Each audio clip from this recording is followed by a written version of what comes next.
Go! Ting! Ting! Ting! Ting! Ting! Ting! Ting! Ting! Ting! Ting! Ting! Ting! Ting! Ting! Ting! Ting! Think. Akala ko may ibig sabihin ang pag-like mo sa status ko sa Facebook. Nagre-reply ka rin sa Twitter. Akala ko, ayun na. Pero may nakita ko kahapon. May pinost kang iba. May kasama kang maganda. Ang sabi mo sa akin, kaibigan mo lang siya. Ang hirap pa lang maging T-A-N-G-A. Hey! Ang hirap pa lang maging T-A-N-G-A. Yo! Pinapaasa mo lang ako kasi alam mo na crush kita. Oo na, crush kita. Pabihira o nung dati pa. May patanong-tanong ka pa kung sino yung nasa Facebook status ka. Hey! Tungkol yun sa'yo. Ay di sana ako na lang ang friend. Hi guys! It's me, Sherry Balagtas, and welcome back to my channel!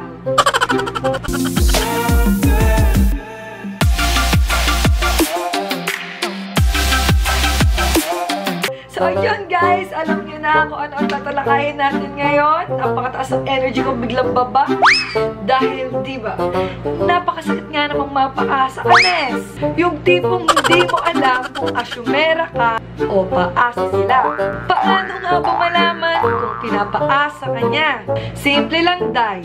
Pag pinapakita na gustong-gusto ka niya, at mayat-maya siya bumabarat ng pick-up lines niya na send to many. Ang pinakamasakit pang pangyayari, yung parang kayo, pero hindi. Hindi ko na patatagalin ang aking intro at ibibigay ko na sa inyo ang signs ng mga paasa. Number 1, na uy, ay, uy, ang sweet niya sa akin. Kilig mats. Ay, sa iba din pala. Eto na nga yung umpisa. Simula pa lang, send to many na. May paselos-selos effect pa. May panitanita pa. Siyempre, ikaw naman tong si T-A-N-G-A, kinikilig ka pa. Pero di mo alam, yung sinasabi niya sa'yo, sinasabi din niya sa iba.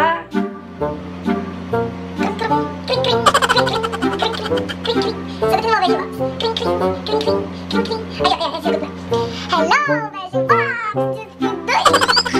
Nagtik sa akin si Crush! Diyos ko, Doy! Diyos ko, Doy! Diyos ko, Doy! Kinikilig ako! Kinikilig ako, Beshi Box! Alam mo kung bakit siya? Itanong mo natin kung bakit. Magtanong ka, dalaan mo. Ayan. Sabi yung bakit. O, ayan, tama yan. Magtanong ka. Alam mo ba kung bakit? O, sige, paulit-ulit ako. Ito, naspin ko na nga.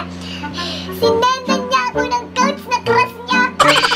At sinabi niya sa akin, gusto daw niya ako maging girlfriend. Diyos ko, Doy! Gusto ko mag-tumbling. Gusto ko mag-kinding. Gusto ko mag-split. Diyos ko, Doy! Hello, Besh? Talaga? Sinabi niya sa'yo yun? Besh, masyado masaya. Sinabi rin niya sa akin eh. Number 2, the alpha. Ito yung alphabetical mula A to Z. Ano ka? Multivitamins? Kompletong-kompleto ah. Kahit anong letra ng pangalan na nagsisimula, meron itong nilalandi. Ang malupit pa doon, minsan, napagpapalit-palit pa niya yung mga pangalan. Babe, ang tagal mo namang dumating. Kanina pa ako nag-aantay dito. Nakakain na nga ako ng limang popcorn. Nakalapag-tug-tug na ako kwek-kwek dyan sa labas. Tapos namuti na yung mata ko. Ba't napakatagal mo? Kaya sumagon si Baby. Kanina pa nga ako dito. Tapos pinakantay mo pa ako. Elizabeth, sorry na. Traffic kasi ako sa EDSA eh. Babe, kailan pa naging dahil yung traffic sa EDSA? At isa pa, hindi Elizabeth ang pangalan ko. Candy. C-A-N-D-Y. Kung isang linggo lang tawag mo sa akin, Sophia. Ngayon, Elizabeth naman. Babe! Candy, di ba? Yun yung sabi ko, Candy. Elizabeth kasi yung pangalan ng mami ko eh. Namimiss ko palagi eh. Kaya mo na, namimiss ko lang yung nanay ko palagi. Ano, babe? Number 3, getting to know, set aside. Ito yung kadugtong ng number 2. Naku, dahil pangalan mo nga nakakalimutan na, palagay mo ba gusto pa niyang alamin yung last name mo? Kaya huwag ka nang umasa na alamin pa niya ang bahay mo, yung birthday mo, at yung mga magulang mo. Dahil busy ito, magbilang ng chicks niya. Babe, it's my birthday today. Di mo man na ba ako babatiin? Oh my God, babe. Nakalimutan mo ba? Birthday ko ngayon. Baka naman kahit sa magkweka lang, babe. I-date mo naman ako. Baka naman. Tapos ipakilala kita sa mom and dad ko. I'm going to like you, Rosé. You have the looks. You have the, babe. Baka naman. Ako, baby ko, hindi kita pwede masamahan yung birthday mo.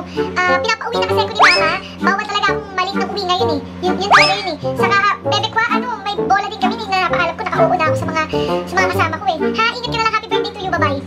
Number 4, the sadista. Yung mahirap sabihin kung pinapaasa ka niya. Dahil effort kung effort. Sobrang sweet. Yung tipong maya't maya ka niya tatawagan para i-update.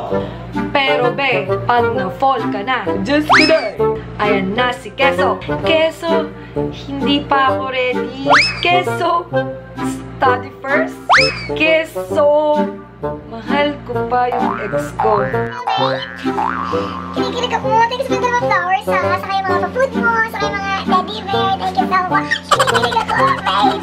Oh my God, hindi ko alam. Napakaganda ka pa. Alam mo ba, bagong gupit ako. Pero ang haba-haba ng buhok ko hanggang EDSA. Kaya feeling ko, kaya nakatapit sa EDSA dahil sa buhok ko kaya haba. Alam mo yun, babe? One eternity later. Babe, sasabihin ako sa'yo, huwag ka sana magagalit. It's not you. It's me. I need space, babe. I need space. Sabi kasi ni Mama, study first muna eh. Saka, bata pa tayo, madami pa tayo pwedeng gawin. Kaya, bye-bye. Number 5, ball game. Ito yung tipong binola-bola ka na, dinribble-dribble ka pa. Pinangako sa'yo ang langit at lupa. At gagamitan ka niyan ng sugar-coated niyang mga linya. Well, babe, namiss na kita kaya ako tinawagan eh. Namiss ko na yung smile mo, na nakakatunaw. Namiss ko na yung amoy mo, napakalimuya. Namiss ko na yung maganda mong mukha. Kinaganda mo, babe. Patay na patay ako sa'yo. Ikaw lang, babe. Sapat na. Walang titibat. Kakawase. See you soon, babe, ha? Ingat ka palagi. Naglalab kita. Naglalab kita. Bro, palagi mo, okay ba yung record ko na yun? Sinend ko sa akin sa messenger. Kasi palagi ko pasok din yung pagka sinend ko kay Elizabeth. Palagi mo, bro. Ano? Galing ano? Wala kang pinagsahan, bro. Pero mo ako. I'm the man, diba? I'm the man. Strong ka. So, ayun guys, natapos na naman ang ating video, mga cashier. Nakarelate na naman ba kayo? Napaasa ka na ba? Sa katunayan kasi, pag na-fall ka na, hindi mo rin alam ang gagawin mo. Kung ipaglalaban mo ba yung mga bagay na pinapakita niya, o hahayaan na lang umasa ka. Baka hindi nga naman talaga sila mga paasa, baka mga assuming lang tayo. So, bago ka mag-assume, try this method called asking. Huwag mahihiyang magtanong kung may right med ba nito? May right med ba nito? Charot! Sabi nga nila, wala naman masamang magtanong. Nahihiya ka nga bang magtanong? O natatakot ka lang sa posibilidad ng sagot niya na nag-assume ka lang. So, yun mga cashier, natapos ang ating video. Kung nagustuhan nyo ang video na ito, huwag kalimutang mag-thumbs up at mag-subscribe sa aking YouTube channel kung hindi ka pa nakapag-subscribe. At syempre, i-click nyo yung ring button para updated ka sa mga video na i-upload ko. Hanggang sa next na video! Bye-bye!